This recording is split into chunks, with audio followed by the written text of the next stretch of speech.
आऊज़ बिल्लाहि मिनश शैतानिर रजीम बिस्मिल्लाहिर्रहमानिर रहीम। अस्सलाम वालेकुम तमाम मोमिनीन को तोहफ़ा या अली अलैहिस्सलातु वस्सलाम मदद।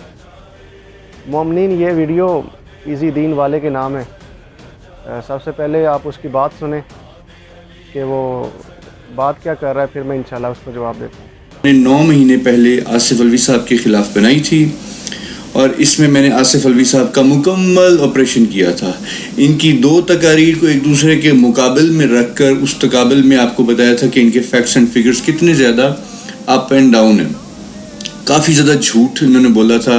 इस वीडियो में मैंने उसका कंप्लीट ऑपरेशन किया था। तकरीबन 25 मिनट की ये वीडियो थी और इसके नीचे काफ़ी तनकीद भी हुई। काफ़ी दोस्तों ने मोहब्बत का भी इजहार किया। लोग कह रहे थे कि मैं शियों में तफरके का बायस बन रहा हूँ, शियों को आपस में लड़ा रहा हूँ, तोड़ रहा हूँ।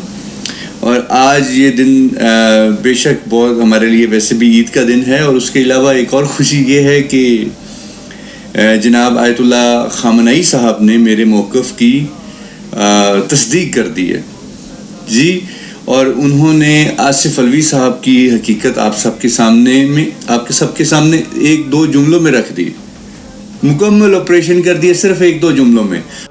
जी मोमिनीन, आपने इस इज़ी दीन वाले बंदे की बात सुनी। इसका नाम तो मुझे नहीं पता, लेकिन ये कह रहा है कि 1-2 लफ्ज़ों में ख़ामनई साहब ने आसिफ रज़ा अलवी की असलियत बता दी। ठीक है जनाब, 1-2 लफ्ज़ों में बताइए, हम 4 हवालों में बता देते हैं तुम्हारी हकीकत और तुम्हारे वो ख़ामनई की हकीकत इंशाअल्लाह फ़रमाने मासूमीन अलैहिस्सलाम से। पहले मैं ख़ामनई की किताब तौज़ीउल मसाइल से एक हवाला देना चाहता हूँ मोमिनीन। इसका सफ़ा नंबर 281 है। ये पहले किताब देख लें।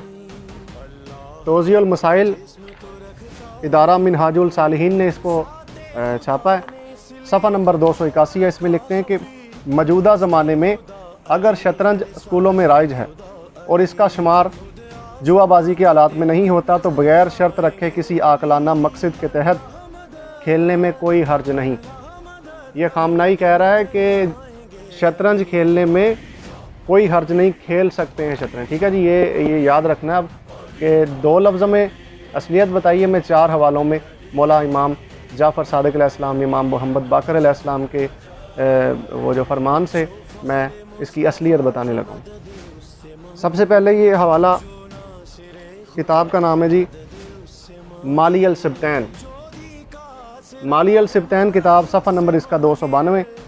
इसमें मौजूद है कि अमाली शेख सदूक में इमाम रज़ा अलैहिस्सलाम से मरवी है कि हमारे शियों को शतरंज, ताश और शराब से दूर रहना चाहिए। इन्हें क्या मालूम कि इस जालिम की शतरंजबाजी में ज़हरा ज़ादियों को कितने घंटे इंतज़ार करना पड़ा। ना बाजी ख़त्म होती थी और ना रसूल ज़ादियों को बैठने की इजाज़त मिलती थी। ये मौला का फरमान है कि शतरंज से, शराब से और ताश से मोमिनीन को दूर रहना चाहिए। ये इमाम रज़ा अलैहिस्सलाम का फरमान है। फिर दूसरी किताब ख़साइस ज़ैनबिया।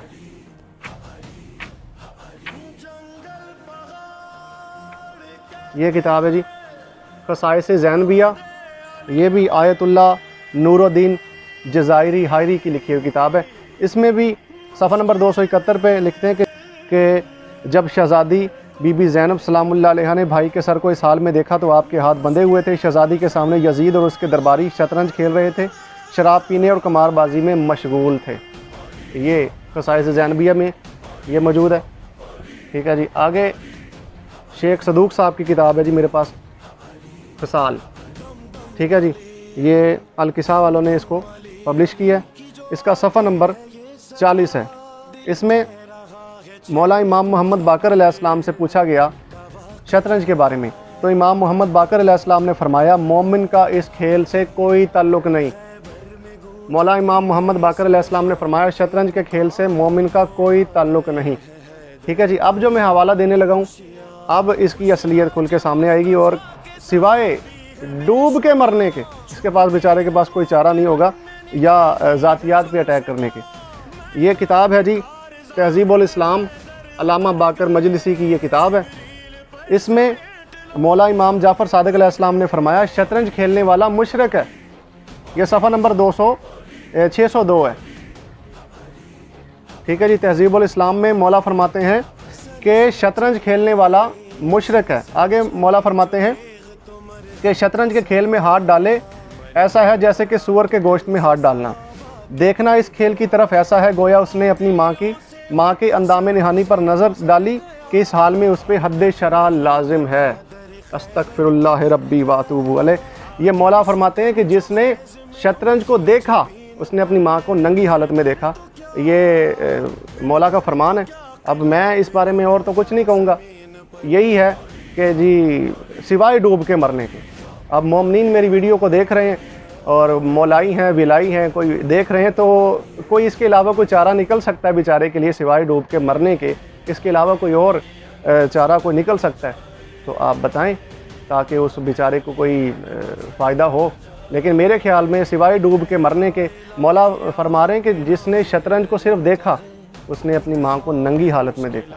ठीक है, ये मौला का फरमान है और ये असलियत मैंने 4 किताबों से और फरमान मासूमीन अलैहिस्सलाम से मैंने इसकी साबित कर दी है कि शतरंज ये खेलने की इजाज़त दे रहा और मौला फरमाते हैं उसको देखना ऐसा है जैसे अपनी माँ को नंगी हालत में देखना। ठीक है जी, तो इजी दीन वाले, इसके अलावा कोई चारा नहीं है बच्चे कि सिवाय डूब के मरने के। तो शायद मौलाई विलाई मेरी वीडियो को देखें, उनके पास कोई इसके अलावा कोई चारा हो कि वो बताएं कि अब्बास भाई इसके अलावा भी ये हल निकलता है। लेकिन मेरे ख्याल में सिवाय डूब के मरने के और कोई चारा नहीं है। ये असलियत है तेरी और तेरे इस खामनाई की। ठीक है, इस वीडियो बनाने का मकसद मुझे तुझे राह रास्त पे लाना नहीं है। मेरा मकसद ये है कि जो जिन लोगों को गुमराह किया हुआ है तुम लोगों ने मिलके, तो उन लोगों तक मेरा पैगाम पहुंच जाए कि ये लोग किस कदर गलीज़ और घटिया लोग हैं कि किस किस्म के इन्होंने फतवे दिए हुए हैं, फरमान मासूमीन अलैहिस्सलाम के ख़िलाफ़ फतवे दिए। एक हवाला कोई ला के दिखाए कि जिसमें मौला ने फरमाया हो कि शतरंज खेलना जायज़ है। एक हवाला। इसी दीन वाले तुझे मैं चैलेंज करता हूँ, जब इससे कोई हवाला पूछा जाता है या इसको मुनाजरे का चैलेंज दिया जाता है, ये दूसरे मौलवियों की वीडियोज़ लगाना शुरू कर देता है। अगर तेरे बाजुओं में इतना दम है तो अपने बाजुओं पर लड़ आके। मैं तुझे कहता हूँ एक हवाला ला कि जिसमें मौला ने फरमाया हो कि शतरंज खेलना जायज़ है। बल्कि मौला ने तो ये फरमाया कि अपनी माँ को नंगी हालत में देखना, यानी शतरंज को देखना, अपनी माँ को नंगी हालत में देखना एक बराबर है, और ये मुशरिक है जो इसको खेलेगा। ठीक है जी, तो मेरे ख्याल में सिवाय डूब के मरने की और कोई चारा नहीं है। अगर कोई मोमिन भाई बहनों में से कोई है जो कोई चारा या कोई हल निकाल सकता है डूब के मरने के अलावा, तो कमेंट में मुझे बताए, इसको भी शायद पता चल जाए। लेकिन मेरे हिसाब से अब इसको डूब के ही मर जाना चाहिए।